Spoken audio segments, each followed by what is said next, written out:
YSR Congress party అధినేత YS Jaganmohan Reddy నిన్న press meet పెట్టారు. ప్రెస్ మీట్లో భాగంగా నందమూరి బాలకృష్ణ గారి మీద, డిప్యూటీ స్పీకర్ గారి మీద ఆయన సంచలనమైనటువంటి వ్యాఖ్యలు చేశారు. దాంతోపాటుగా ఆంధ్రప్రదేశ్లో ఇప్పుడు కూటమి ప్రభుత్వ ఆధ్వర్యంలోనే ములకల చెరువులో మద్యం అంటే నకిలీ మద్యం జరుగుతోందని, నకిలీ మద్యాన్ని వాళ్ళే తయారు చేసి వాళ్ళే బెల్ట్ షాపులు పెట్టి అమ్ముతున్నారంటూ కొన్ని వ్యాఖ్యలు చేయడం. ఆ తర్వాత విశాఖ కేంద్రంగా ఏర్పాటు కాబోతున్నటువంటి గూగుల్ డేటా సెంటర్ని మేము స్వాగతిస్తున్నాం, కాకపోతే ఆ గూగుల్ డేటా సెంటర్ని అదానీ గ్రూప్తో కలిసి అసలు ఆంధ్రప్రదేశ్లో పెట్టుబడులు పెట్టేలా చేసిందే మేము, ఆ క్రెడిట్ ఇప్పుడు కూటమి ప్రభుత్వం తీసుకుంటుంది అంటూ మరికొన్ని వ్యాఖ్యలు చేశారు. ఈ నేపథ్యంలోనే అసలు నిన్న జగన్మోహన్ రెడ్డి ప్రెస్ మీట్ మీద మనం పూర్తిస్థాయిలో విశ్లేషణ చేసుకుందాం. ప్రస్తుతం మనతో పాటున్నారు జనసేన పార్టీ రాష్ట్ర అధికార ప్రతినిధి కూసంపూడి శ్రీనివాస్ గారు. సార్తో మాట్లాడదాం. సార్ నమస్తే. సార్ నమస్తే. వైఎస్ఆర్ కాంగ్రెస్ పార్టీ అధినేత జగన్మోహన్ రెడ్డి గారు నిన్న ప్రెస్ మీట్ పెట్టి కొన్ని అంశాల మీద ఆయన మాట్లాడారు కదా, దాని మీద మీ విశ్లేషణ ఏంటి సార్? కృష్ణ గారు, జగన్మోహన్ రెడ్డి గారు ప్రెస్ మీట్ పెట్టడం కూడా మా అందరికీ కూడా ఒక విధమైనటువంటి సంతృప్తిని ఇస్తూ ఉంటుంది. సబ్జెక్టులు ఏం లేవు అనుకున్నప్పుడు మంచి సబ్జెక్ట్ ఇస్తూ ఉంటాడు ఆయన. ఓకే. కానీ నిన్న ఏమైందంటే రెండు విషయాలు మాట్లాడారు. ఒకటి లెక్కర్ గురించి, రెండు గూగుల్ డేటా సెంటర్ గురించి.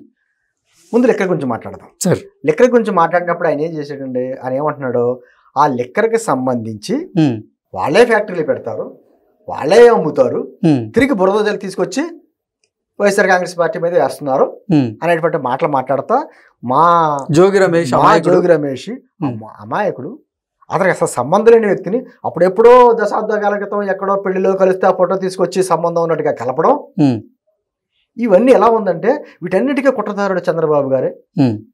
నకిలీ మధ్య తయారు చేస్తుంది, ప్రజల ప్రాణాలను హరిస్తుంది. అతనే నిజంగా ఆశ్చర్యం వేస్తుంది. అతను మాట్లాడే మాటలకి, అతని దానికి ఆల్రెడీ పెద్ద లెక్కర్ స్కామ్ జరుగుతుంది. దానికి సంబంధించిన 40 మంది ఆల్రెడీ జైలు పాలు అవ్వడం, కొంతమంది బెయిల్ మీద తిరగడం, కొంతమంది ఇంకా జైల్లో ఉండడం, వాళ్ళ పార్టీ సంబంధించిన వ్యక్తులందరూ దాంట్లో ఉన్నారు కదా, జరుగుతుంది. అతిపెద్ద లెక్కర్ స్కామ్ అది. మరోపక్క ఈ స్కామ్కి సంబంధించి ఎప్పుడైతే జయచంద్రారెడ్డి అనే వ్యక్తి మీద ఆరోపణలు వచ్చినాయో, ఆరోపణలు వచ్చిన వెంటనే అతను పార్టీ నుంచి సస్పెండ్ చేసింది తెలుగుదేశం పార్టీ. అవును.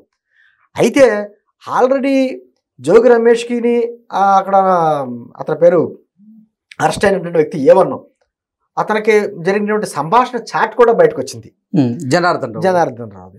అయితే ఫోనే పోయిందన్న వ్యక్తి దగ్గర నుంచి చాట్ ఎలా వచ్చి, చాటింగ్ ఎలా వచ్చింది, అతని వీడియోలు ఎలా బయటకు వచ్చినాయి అంటే చాలా విచిత్రంగా మాట్లాడుతున్నాడు ఆయన.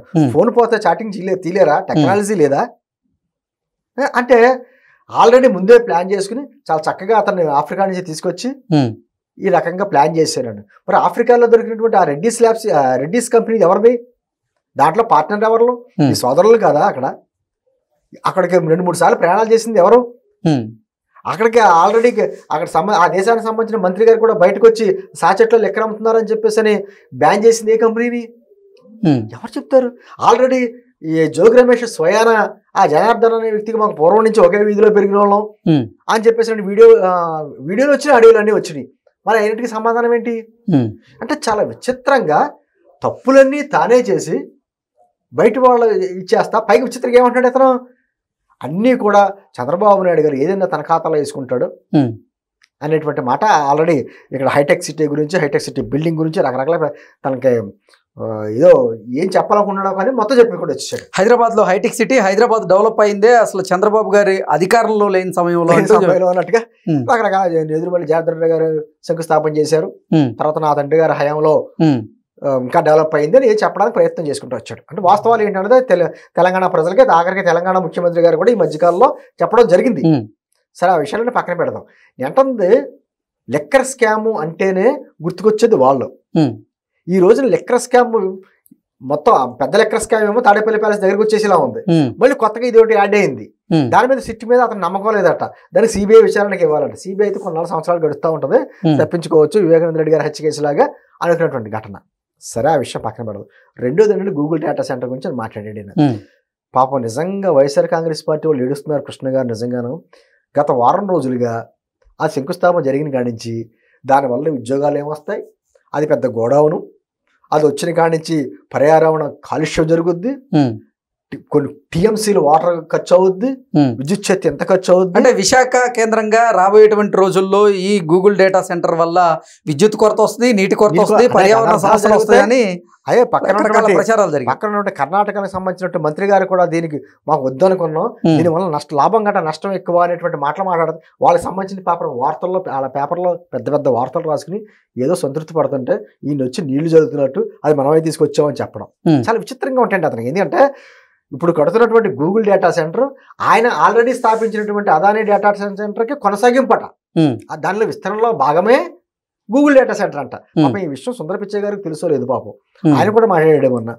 మరి అదానీ గారికి కూడా తెలుసో లేదు, అదానీ గారికి తెలిస్తే అదా గారు వచ్చేవాడు కదా మొన్న, అంది అయితే ఆయనే వచ్చేవాడు కదా.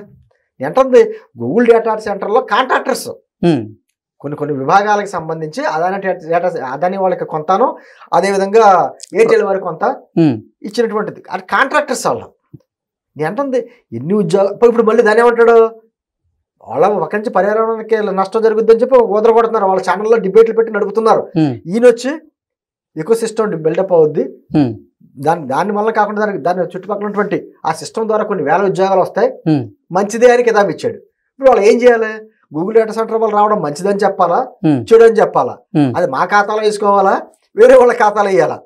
ఎందుకంటారంటే అంటే అతను 2020లో కరోనా టైంలో మేమే శంకుస్థాపన చేసాం అంటారు. పాపం ఈ విషయం అదానీ గారికి తెలియదేమోనండి. ఇది అదానీ గారు వాళ్ళ వెబ్సైట్ లోంచి తీసిందే. సరిగ్గా చదవండి, డేట్ ఎప్పుడు, జనవరి 8, 2019. Government of Andhra Pradesh science MOU with Adani group. వాళ్ళ వెబ్సైట్ లో స్టిల్ ఇంకా ఉంది, మీరు చెక్ చేసుకోవచ్చు, ఎవరైనా చెక్ చేసుకోవచ్చు. మరి 2019 జనవరి 8 తారీఖున ముఖ్యమంత్రి గారు ఎవరు, చంద్రబాబు నాయుడు గారా, జగన్మోహన్ రెడ్డి గారా? ఏంటంటే ఆ రోజున సైన్ చేసిన తర్వాత 2 జీవోలు ఇచ్చారండి. మార్చి 1 తారీఖున, ఫిబ్రవరి 12 తారీఖున 2 జీవోలు అప్పటి ఆంధ్రప్రదేశ్ ప్రభుత్వం వాళ్ళకి భూమి ఇచ్చింది, వాళ్ళకి ఇచ్చినటువంటి సదుపాయాలు రాయితీల మీద జీవోలు రిలీజ్ చేసింది. అప్పుడున్న ప్రభుత్వం ఎవరు, నాదంటాడేంటి ఈయన, నేను చేసేనంటాడేంటి. మళ్ళీ విచిత్రంగానో చెల్లికి పెళ్లి మళ్ళీ చేసినట్టుగా మళ్ళీ ఇంకోసారి శంకుస్థాపన చేసాం. ఏమంటే కడప స్టీల్ ప్లాంట్ గురించి ఎన్నిసార్లు పూజ కార్యక్రమం చేసాడు ఈయన. చెల్లి అప్పట్లో పెద్ద జోక్ నడిచింది, చెల్లికి జరగాలి మళ్ళీ పెళ్లి అన్నట్టుగాను, ఎన్నిసార్లు చేస్తావు అన్నట్టుగాను. అలాగే ఏంటది, విశాఖ రైల్వే జోన్కి 55 ఎకరాలు ఇమ్మంటే 55 ఎకరాలు ఇవ్వలేని వ్యక్తి గూగుల్ డేటా సెంటర్ తీసుకొచ్చాడా? అద్భుతమైన సైంటిస్ట్ అంటే. పాపం ఈ మధ్యకాలంలో పిల్లలు ఢిల్లీ వెళ్ళి, బెంగళూరు వెళ్ళి, చెన్నై వెళ్ళి ఆర్టిఫిషియల్ ఇంటెలిజెన్స్, డేటా సైన్స్ అని చదువుతున్నారు, కానీ సింపుల్గా చెప్పేశాడు ఈయన. డేటా ఏంటంటే డేటాకి మెదడుతో ఆలోచిస్తే అది ఆర్టిఫిషియల్ ఇంటెలిజెన్స్ అంట.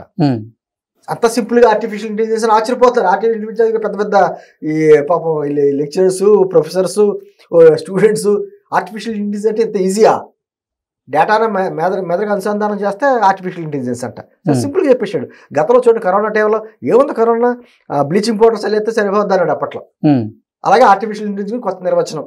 నేనంటుంది ఏం చెప్పాలనుకుంటున్నాడు కృష్ణగా. నేనేమనుకుంటున్నానంటే అతను సహజంగా సబ్జెక్ట్ మీద నాలెడ్జ్ ఉండదు, అతనికి డేటా ప్రిపేర్ చేసి స్క్రిప్ట్ రాసిస్తారు. ఆ రాసిచ్చిన ఎవడో మొత్తం కక్ష కట్టాడండి ఇతని మీద. మనం ఏ రాసిచ్చినా చదువుతాడు తప్ప అతనికి ఎలాగా సొంత జ్ఞానం ఉండదు. కాబట్టి ఏదో అతను జగన్మోహన్ రెడ్డి గారిని బద్నాం చేయాలని చెప్పి స్క్రిప్ట్ రాస్తారేమో అని చెప్పి నాకు అనుమానంగా ఉంది. అసలు జగన్మోహన్ రెడ్డి గారు మీ చుట్టుపక్కల ఉన్న వాళ్ళని మీకు స్క్రిప్ట్ రాసిచ్చేవాళ్ళు సార్ చూసుకోండి, ఏం రాసిస్తున్నారో ఏంటో.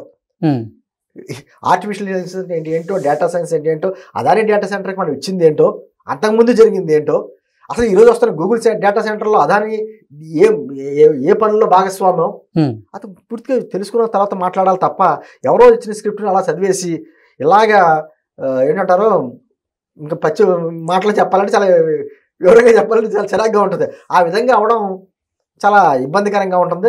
వచ్చాడు పాపం ప్రెస్ మీట్ పెట్టాడు, మళ్ళీ వెళ్ళిపోతాడు బెంగళూరు. దానికి సమాధానం చెప్పుకోలేక పాపం వాళ్ళ ఛానల్లో డిబేట్స్ పెట్టలేక ఇన్ని రకాలుగా ఇబ్బంది పడలేదు, ఇలా పడతారు. కానీ ఒకటి మాత్రం సంతోషించదగ్గది ఏంటంటే గూగుల్ డేటా సెంటర్ రావడం స్వాగతిస్తా ఉన్నాడు. పోనీ అదైనా చెప్పాడు, సంతోషం. అది కూడా కాకుండా గూగుల్ డేటా సెంటర్ వల్ల చాలా అనర్థాలు జరుగుతాయని చెప్పి వెళ్తే మాత్రం ఈసారి రాష్ట్రంలో కూడా రానివ్వరు ప్రజలు. ఎందుకంటే ఆల్రెడీ వారానికి ఒకరోజు 15 రోజులకు ఒకసారి వస్తున్నాడు ఆంధ్ర. ఈసారి అది కూడా రాకపోకుండా చేద్దరేమో ప్రజలు.